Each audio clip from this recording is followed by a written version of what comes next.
लोकसभा चुनाव के पहले चरण में भीषण गर्मी के बावजूद भारी मतदान। बस्तर के 56 गांव और ग्रेट निकोबार की शोम्पेन जनजाति ने पहली बार किया मताधिकार का इस्तेमाल। 26 अप्रैल को होगी दूसरे चरण की वोटिंग।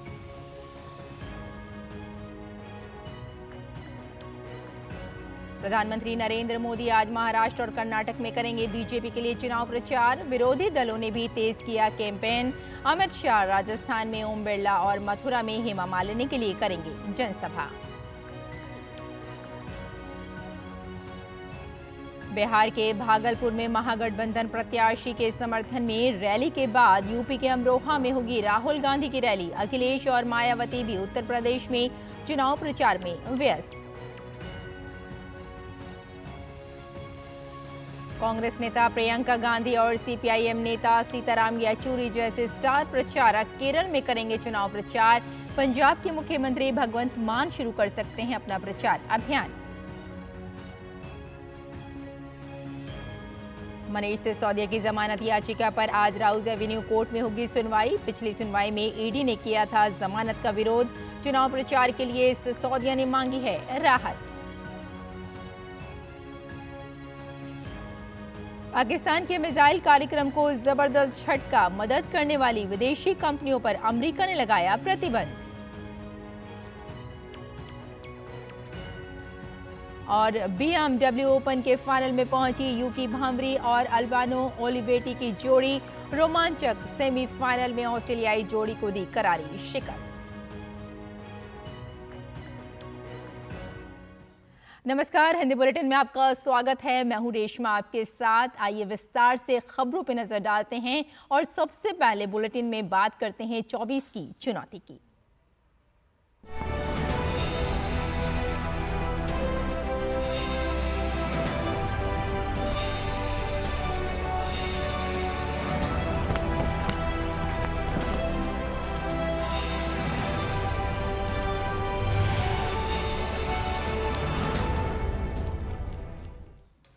लोकसभा चुनाव में पहले चरण का मतदान खत्म होने के बाद अब जहां 26 तारीख को मतदान होना है, वहीं सियासी दल जोर शोर से प्रचार में जुट गए हैं। इसी क्रम में प्रधानमंत्री नरेंद्र मोदी आज महाराष्ट्र और कर्नाटक में चुनावी रैली करने वाले हैं।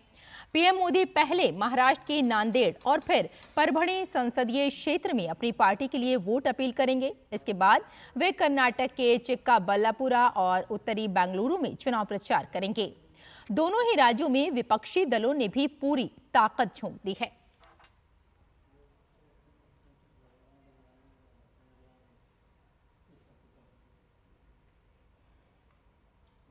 महाराष्ट्र में आज सियासी पारा अपने चरम पर होगा। कहा जा रहा है कि आज से उद्धव ठाकरे भी मुंबई में इस चुनाव में पहली बार प्रचार करने के लिए मैदान में उतरने वाले हैं।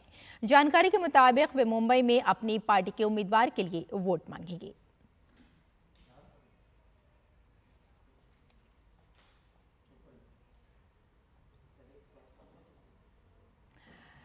और आपको बता दें कि इसी खबर पर हमारे साथ हमारे संवाददाता जुड़ चुके हैं। योगेश हमारे साथ जुड़े हैं परभणी महाराष्ट्र से, और साथ में अश्वनी मिश्रा भी हमारे साथ जुड़ चुके हैं चिक्काबल्लापुर कर्नाटक से, और आयशा खानम भी हमारे साथ हैं बेंगलुरु कर्नाटक से।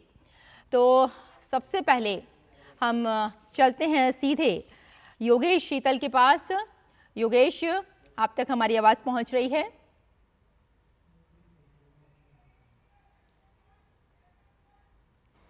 योगेश हमारे साथ हैं। आपको बता दें कि लोकसभा चुनाव में पहले चरण का मतदान खत्म होने के बाद 26 तारीख को मतदान होना है, और हमारे साथ हमारे संवाददाता जुड़ चुके हैं। जैसे कि अभी हमने आपको बताया था, योगेश शीतल हमारे साथ हैं परभणी महाराष्ट्र से, और साथ में अश्वनी मिश्रा हैं चिक्काबल्लापुर कर्नाटक से, और आयशा खानम बेंगलुरु कर्नाटक से हमारे साथ जुड़ चुकी हैं। तो सबसे पहले हम आएंगे योगेश शीतल के पास। योगेश, जैसे कि हम अभी बात कर ही रहे थे कि लोकसभा चुनाव के पहले चरण का मतदान खत्म होने के बाद 26 तारीख को मतदान होना है, और जैसे कि आप परभणी में मौजूद हैं, आज प्रधानमंत्री नरेंद्र मोदी वहाँ रैली करने वाले हैं। तो किस तरह का माहौल है, किस तरह की तैयारियां हैं आज? देखिए रेशमा, दो जगह है, नांदेड़ और परभनी, इन दो जगहों पर प्रधानमंत्री की आज रैली है। मराठवाड़ा को बहुत महत्वपूर्ण माना जा रहा है। अगर आप भारतीय जनता पार्टी या जो एनडीए है, अगर आप इसके अगर लक्ष्य को देखें, जो 400 का लक्ष्य टारगेट रखा है, मराठवाड़ा इसलिए महत्वपूर्ण है क्योंकि पिछले दिनों महाराष्ट्र में कई ऐसी राजनीतिक गतिविधियां हुई है जिसका कि यहाँ पर निर्णायक प्रभाव जो है वो पड़ेगा। अगर आप मराठवाड़ा के थोड़ी पृष्ठभूमि में जाएंगे तो पहले से यहाँ पे कांग्रेस डोमिनेटेड था, लेकिन बाला साहब ठाकरे का दबदबा काफी बढ़ा और कुल मिलाकर आप कहें तो पूरे मराठवाड़ा का जो रीजन है यहाँ पे शिवसेना का दबदबा रहा। लेकिन जिस तरीके से शिवसेना का ब्रेकअप हुआ, शिवसेना में फूट आई, दो शिवसेना बन गई, उसके बाद अभी यहाँ पे मुख्य सवाल यही है कि शिवसेना को लेकर जो सहानुभूति है, खास करके उद्धव बाला साहब ठाकरे की जो पार्टी है, जो पुरानी शिवसेना है, इसको लेकर जो सहानुभूति है, इसको किस तरीके से हैंडल किया जाए। और इसी के लिए प्रधानमंत्री की आज की रैली काफी महत्वपूर्ण होगी, क्योंकि प्रधानमंत्री क्या संदेश देना चाहते हैं, ये नांदेड़ और परभनी, ये यहाँ के लोगों के माध्यम से वो पूरे मराठवाड़ा में वो मैसेज जाएगा। इसीलिए आज ये काफी महत्वपूर्ण होगा देखना पॉलिटिकल पॉइंट ऑफ व्यू से कि किस तरीके से प्रधानमंत्री अपनी बात रखते हैं। दूसरी बात, कल जो सर्वोच्च न्यायालय का जो फैसला था, जिसमें कि धनगर समाज है, जिसके आरक्षण को लेकर बात चल रही थी, जो कि धनकर और धनगढ़ ये दो कम्युनिटी हैं। एक जो धनगर है वो ओबीसी में आता है, धनगढ़ जो है वो एसटी में आता है। तो ये जो कम्युनिटी है, इनकी जो ओबीसी है उनकी मांग रही है कि उनको एसटी का दर्जा दिया जाए, लेकिन बॉम्बे हाईकोर्ट में पिटीशन फाइल हुई थी, वो कि डिसमिस कर दी गई और बाद में सर्वोच्च न्यायालय भी इसको अपहोल्ड किया। कुल मिलाकर हो सकता है कि क्योंकि महादेव जानकर जो कि उस कम्युनिटी से आते हैं वही यहाँ से कैंडिडेट है, प्रत्याशी है, ऐसे में यह भी देखना महत्वपूर्ण होगा कि सामाजिक न्याय की जो विसात है, आप कह सकते हैं, उसको किस तरीके से यहाँ पर रखा जाएगा प्रधानमंत्री के माध्यम से, या फिर जो अन्य नेता उस वक्त वहां मंच पे होंगे उनके माध्यम से। इन सब चीजों के अलावा जो मुख्य बातें हैं, अगर आप भारतीय जनता पार्टी की तरफ से बात करें तो विभिन्न जो योजना है, खास करके नल से जल योजना है, उज्ज्वला योजना है, जो भी सरकार की जो भी योजनाएं चली, चाहे वो कोविड के दौरान चली, चाहे वो कर्ज को लेकर स्वनिधि हो, एपीवाई हो, कई तरह की योजनाएं जो कर्ज को लेकर चली, या फिर किसानों को लेकर किसान सम्मान योजना जो है वो चली, उसके समानांतर महाराष्ट्र सरकार ने भी योजना लाई थी। इन सब योजनाओं का जिक्र संभवतः भाषण का बड़ा हिस्सा होगा, क्योंकि वो कहीं ना कहीं लोगों को सीधे सीधे प्रभावित करेगा इस पर्टिकुलर रीजन में। अब अगर दूसरी तरफ अगर आ जाए तो देखिए, विपक्ष की अगर आप बात करें, जो कि वर्तमान विपक्ष है, जी योगेश हमारे साथ इस वक्त अश्वनी भी जुड़े हुए हैं। और अश्वनी, जैसे कि हम जानते हैं कि आप चिक्काबल्लापुरा में मौजूद हैं और प्रधानमंत्री नरेंद्र मोदी आज वहां पहुंचेंगे। गर्मी भी लगातार बढ़ रही है, सियासी पारा भी बढ़ रहा है, तो किस तरह की तैयारियां हैं, क्या कुछ आप देख रहे हैं वहां पर?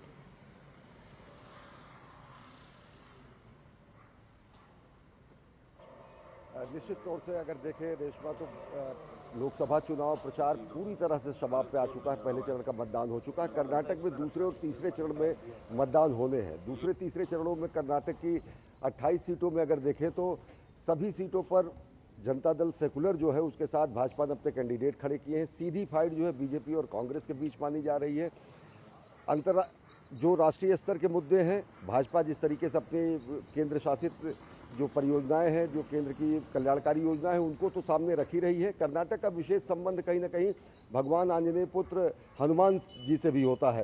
तो राम मंदिर का मुद्दा, भगवान हनुमान जी का अयोध्या और अन्य समूचे सनातन संस्कृति में विशेष स्थान, इन सभी स्थानों को देखते हुए कहीं ना कहीं प्रधानमंत्री की आज की रैली में ये उम्मीद किया जा सकता है कि स्थानीय मुद्दों के साथ साथ राष्ट्रीय मुद्दे जो है उनको भी प्रधानमंत्री टच करेंगे।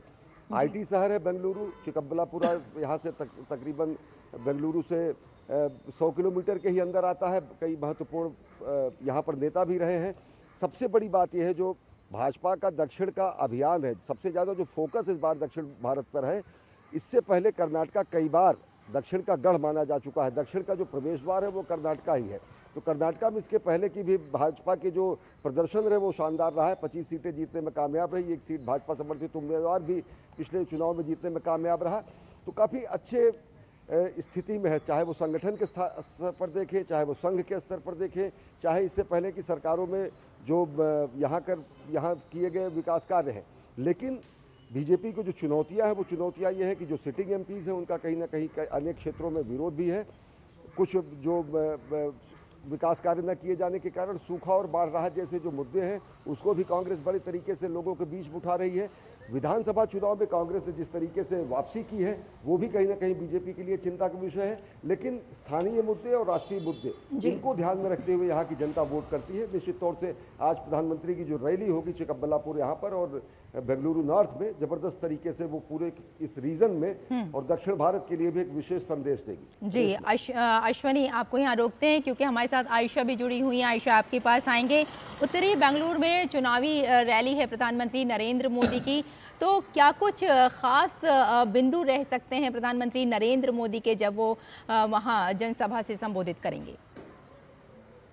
कर्नाटक के सेकंड फेज में अब चुनाव करेगा, कर्नाटक के लोग वोट डालेंगे। तो इस फेज में 14 सीट्स हैं और आज प्रधानमंत्री नरेंद्र मोदी का बैंगलोर और चिकबल्लापुर का जो दौरा है बहुत ही अहम है, क्योंकि बैंगलोर खास है इसमें, क्योंकि बैंगलोर में 3 सीटें आती हैं और ये तीनों सीटें लगातार हमेशा बीजेपी जीतती आई है। तो दोबारा बीजेपी को उम्मीद है कि इस बार फिर बीजेपी ये हैट्रिक करेगी कि यहाँ की तीनों सीटों पर बीजेपी जीत हासिल कर ले। तो प्रधानमंत्री नरेंद्र मोदी जब यहाँ पहुंचेंगे, देखिए पिछली बार जब विधानसभा के चुनाव हुए थे यहाँ पर प्रधानमंत्री नरेंद्र मोदी का शानदार रोड शो हुआ था और लोग उसे आज भी याद करते हैं। तो जाहिर है आज जब प्रधानमंत्री बैंगलोर के पैलेस ग्राउंड में यहाँ पर लोगों को संबोधित करेंगे, भले ही ये बैंगलोर नॉर्थ के क्षेत्र में आता है, लेकिन बैंगलोर केंद्र, बैंगलोर सेंट्रल, बैंगलोर साउथ, ये दोनों सीटों पर प्रधानमंत्री नरेंद्र मोदी के प्रचार का प्रभाव देखने को मिलेगा। बैंगलोर नॉर्थ में केंद्रीय मंत्री शोभा करंदलाजे मैदान में है। पहली बार उनकी कॉन्स्टिट्यूएंसी बदली गई, उडुपी चिकमंगलुरु से पहली बार यहाँ से वो चुनाव लड़ रहे हैं।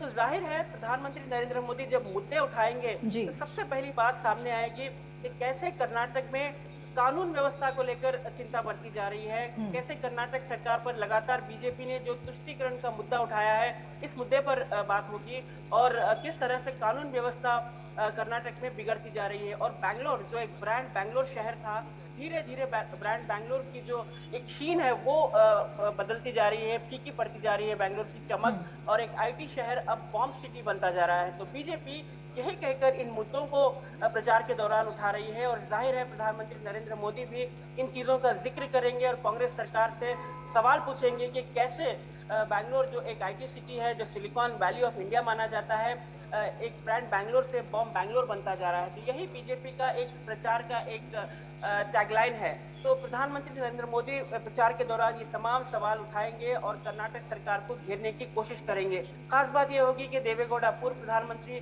देवेगौड़ा उनके साथ रहेंगे, क्योंकि जेडीएस और बीजेपी का अलायंस है और पूर्व प्रधानमंत्री देवेगौड़ा भी लगातार सिद्धरामैया सरकार पर हमला करते आ रहे हैं और कई सवाल उठ रहे हैं कि कर्नाटक में किस तरह से लूट मची है। बिल्कुल। तो काफी संगीन हैं, काफी संगीन इश्यूज हैं और बैंगलोर, खासकर बैंगलोर शहर जो है पीने के पानी के लिए तरस रहा है। तो ये सबसे अहम मुद्दा भी होगा और सवाल प्रधानमंत्री नरेंद्र मोदी जरूर उठाएंगे। तो जाहिर है यहाँ के लोग इंतजार कर रहे हैं प्रधानमंत्री नरेंद्र मोदी के संबोधन का और बैंगलोर के तीनों सीटों पर इसका प्रभाव देखने को मिलेगा। बिल्कुल आयशा, आप अपनी नजर बनाए रखें इस खबर पर, आपसे फिर से जुड़ने की कोशिश करेंगे। फिलहाल बहुत शुक्रिया हमारे साथ जुड़ने के लिए और साथ ही हम शुक्रिया अदा करना चाहेंगे अश्वनी मिश्रा का जो कर्नाटक से हमारे साथ जुड़े हुए हैं, और युकेश शीतल आपका भी बहुत बहुत धन्यवाद हमारे साथ जुड़ने के लिए। फिलहाल एक छोटा सा ब्रेक लेते हैं, जल्द हाजिर होते हैं। आप देखते रहिए डीडी न्यूज।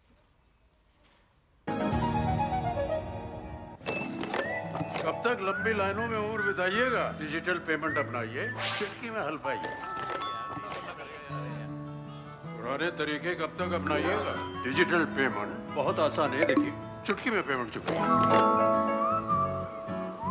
बटुआ ढूंढ रहे हैं? डिजिटल पेमेंट अपनाइए, कभी भी कहीं भी और सुरक्षित। हमने तो इन्हें डिजिटल पेमेंट करना सिखा दिया है। आपने? आरबीआई कहता है कि डिजिटल पेमेंट अपनाओ, औरों को भी सिखाओ। मैं क्या जी, सब जानते हैं, जहां दिखे मारियो, अपना समझ के खा लियो। स्वाद से सबको दीवाना कर दे, दीवाना कर दे।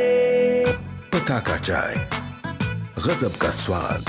शुक्ला बता रहा था आपके बाबूजी ने जायदाद का कुछ हिस्सा नौकर के नाम कर दिया। अब नौकर हर काम अपना घर समझ के करेगा। समरकूल, जो हर दिल करे कबूल। वेट। हाँ ले फोटो, अपनी ही है, अपने ने ही बनाई और अपने ही वोटों से बनी है वंदे भारत। हाँ यार, किसने सोचा था हमारी ट्रेनों में रिवॉल्विंग सीट्स, विस्टा डोम्स होंगे।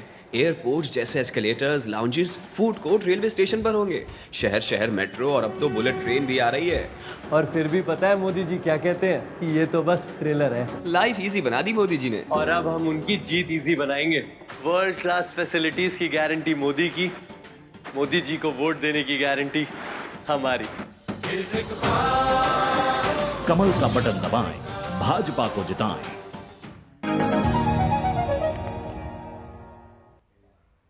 ब्रेक के बाद एक बार फिर आपका स्वागत है। आइए कुछ और खबरों की ओर बढ़ते हैं। अमित शाह आज राजस्थान के भीलवाड़ा और कोटा में चुनावी जनसभा करेंगे। भीलवाड़ा लोकसभा क्षेत्र के शक्करगढ़ कस्बे में होने वाली अमित शाह की रैली में भाजपा प्रत्याशी दामोदर अग्रवाल भी साथ होंगे। इसके बाद अमित शाह कोटा में बीजेपी के पक्ष में प्रचार करेंगे। कोटा में एक तरफ बीजेपी प्रत्याशी और लोकसभा अध्यक्ष ओम बिरला हैं, तो दूसरी तरफ बीजेपी से कांग्रेस में गए कद्दावर नेता प्रहलाद गुंजल चुनाव मैदान में हैं। यहां मुकाबला रोचक और टक्कर का हो गया है। राजस्थान के बाद अमित शाह आज यूपी का दौरा करेंगे, जहां उनकी सभा मथुरा में होगी। मथुरा से बीजेपी की मौजूदा सांसद हेमा मालिनी फिर से चुनाव लड़ रही हैं।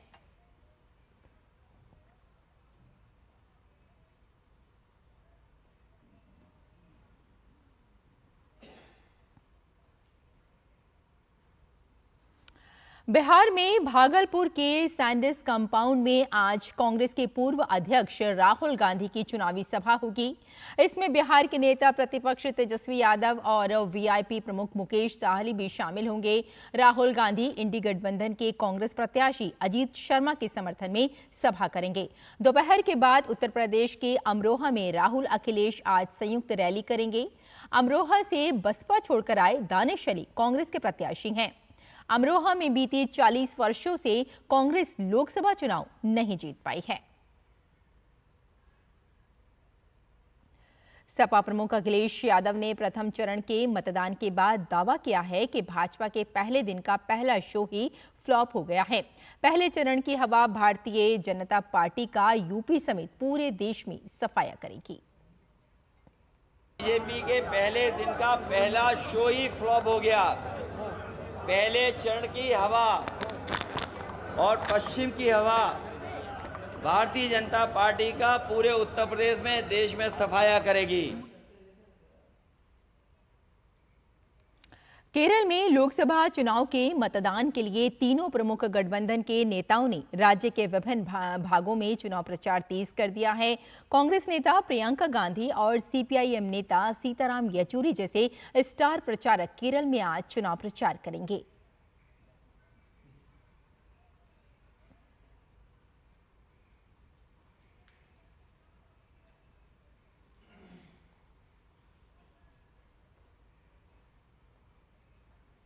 पंजाब के मुख्यमंत्री और आम आदमी पार्टी के नेता भगवंत मान भी आज अपना प्रचार अभियान शुरू कर सकते हैं। पंजाब में लोकसभा चुनाव के लिए आम आदमी पार्टी सभी सीटों पर उम्मीदवार घोषित कर चुकी है। मुख्यमंत्री भगवंत मान खुद प्रदेश की 13 लोकसभा क्षेत्रों की कमान संभालने जा रहे हैं और माना जा रहा है कि वो आज से लोकसभा क्षेत्रों में प्रचार शुरू करेंगे। तीन दिन अलग अलग क्षेत्रों में जाकर रैली और बैठक करने का उनका कार्यक्रम बताया जा रहा है। और यहां लेते हैं एक छोटा सा ब्रेक, जल्द हाजिर होते हैं। आप देखते रहिए डीडी न्यूज।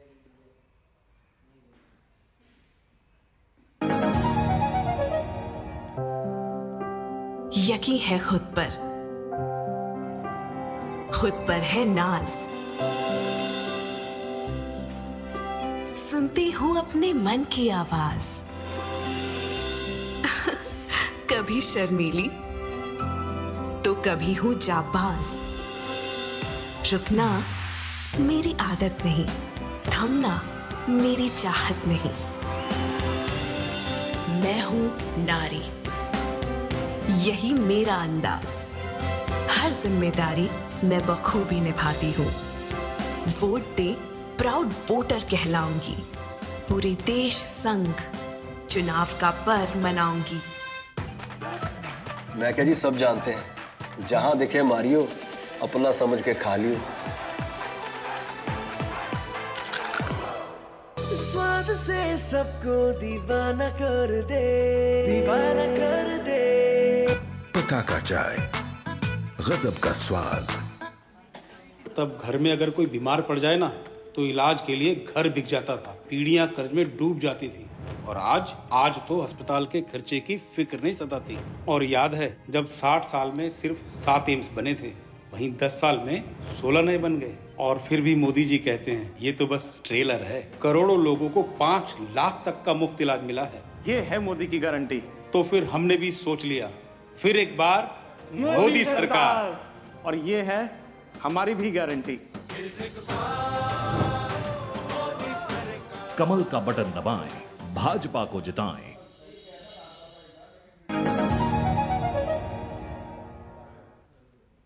ब्रेक के बाद एक बार फिर आपका स्वागत। ओडिशा के झारसुगुड़ा में महानदी में एक बड़ा हादसा हुआ है। पत्थरसेनी मंदिर के पास महानदी में नाव पलटने से एक व्यक्ति की डूबकर मौत हो गई है, जबकि 7 लापता बताए जा रहे हैं। जानकारी के अनुसार नाव में 50 से 60 लोग सवार थे। कुछ लोग लापता बताए जा रहे हैं। घटना की जानकारी मिलते ही पुलिस प्रशासन मौके पर पहुंचकर तलाशी अभियान में जुटी हुई है। नौका में सवार लोग पत्थरसेनी कड़ा में बारगढ़ जिले के वंजीपल्ली जा रहे थे। और इस खबर पर हमारे साथ हमारे संवाददाता जुड़ चुके हैं, सोमेश पटेल। सोमेश, जैसा कि अभी हमने जाना कि झारसुगड़ा में महानदी के में एक बड़ा हादसा हुआ है, नाव पलट गई है, एक व्यक्ति की मौत बताई जा रही है, कई लोग लापता बताए जा रहे हैं। फिलहाल की अगर बात करें, क्या अपडेट है, किस तरह से जो बचाव कार्य है किया जा रहा है?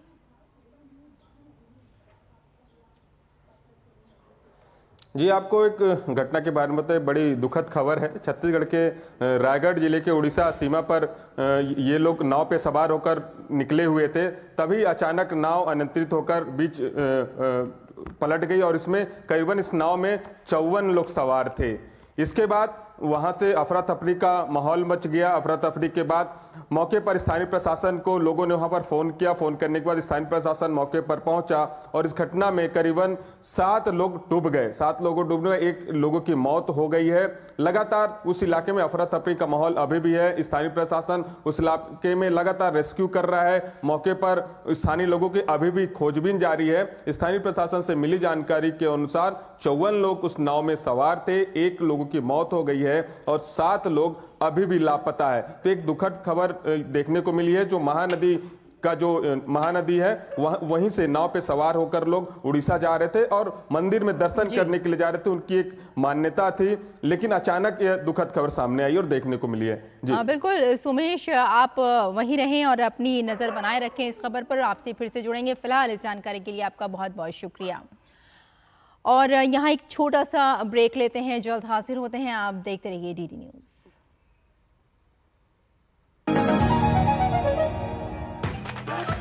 मैं क्या जी, सब जानते हैं जहां दिखे मारियो, अपना समझ के खा लियो। स्वाद से सबको दीवाना कर दे, दीवाना कर दे। पता का चाय, गजब का स्वाद। शुक्ला बता रहा था आपके बाबूजी ने जायदाद का कुछ हिस्सा नौकर के नाम कर दिया। अब नौकर हर काम अपना घर समझ के करेगा। समरकूल, जो हर दिल करे कबूल। आज हमारी किसान सम्मान निधि सीधे हमारे बैंक खाते में आती है। अब हमारा हक कोई नहीं मार सकता। नहीं तो पहले फसल बिचौलिए कौड़ियों के भाव ले जाते थे, लेकिन अब बीज से बाजार तक साथ खड़े हैं मोदी जी। बड़ा फसल बीमा, किसान credit card, soil health card, सबसे ज्यादा फसलों पर MSP, हर खेत को पानी, नैनो यूरिया, अब ड्रोन की भी तैयारी। लेकिन फिर भी मोदी जी कहते हैं ये तो बस ट्रेलर है। किसान कल्याण की गारंटी मोदी जी की और उन्हें जिताना ये है हमारी भी गारंटी। कमल का बटन दबाएं, भाजपा को जिताएं। ब्रेक के बाद कुछ और खबरें। दिल्ली की शराब नीति घोटाले में आरोपी पूर्व उप मुख्यमंत्री मनीष सिसोदिया की नियमित जमानत याचिका पर सुनवाई होगी। इससे पहले ईडी सिसोदिया की जमानत का विरोध कर चुकी है। ईडी और सीबीआई दोनों एजेंसियों के आरोपी मनीष सिसोदिया ने लोकसभा चुनाव में प्रचार के लिए अंतरिम जमानत की मांग करते हुए राउज एवेन्यू कोर्ट में याचिका दायर की है। सुप्रीम कोर्ट में जमानत याचिका खारिज होने के बाद सिसोदिया ने दूसरी बार निचली अदालत में जमानत याचिका दाखिल की है। अब उन्होंने ट्रायल में देरी होने का आधार बनाकर नियमित जमानत की मांग की है।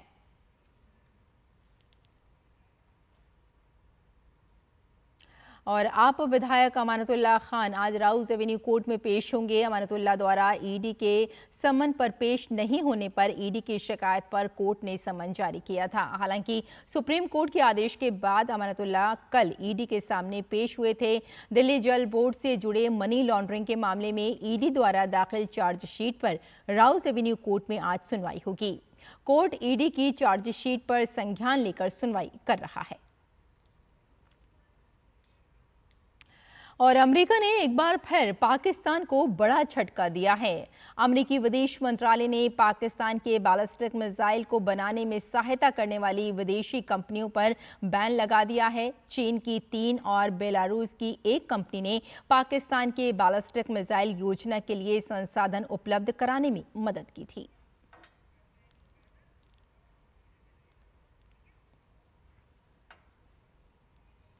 तो अब वक्त हो गया है मौसम का मिजाज जानने का। आप देखिए मौसम का मिजाज। फिलहाल हमें यही अनुमति दीजिए। नमस्कार।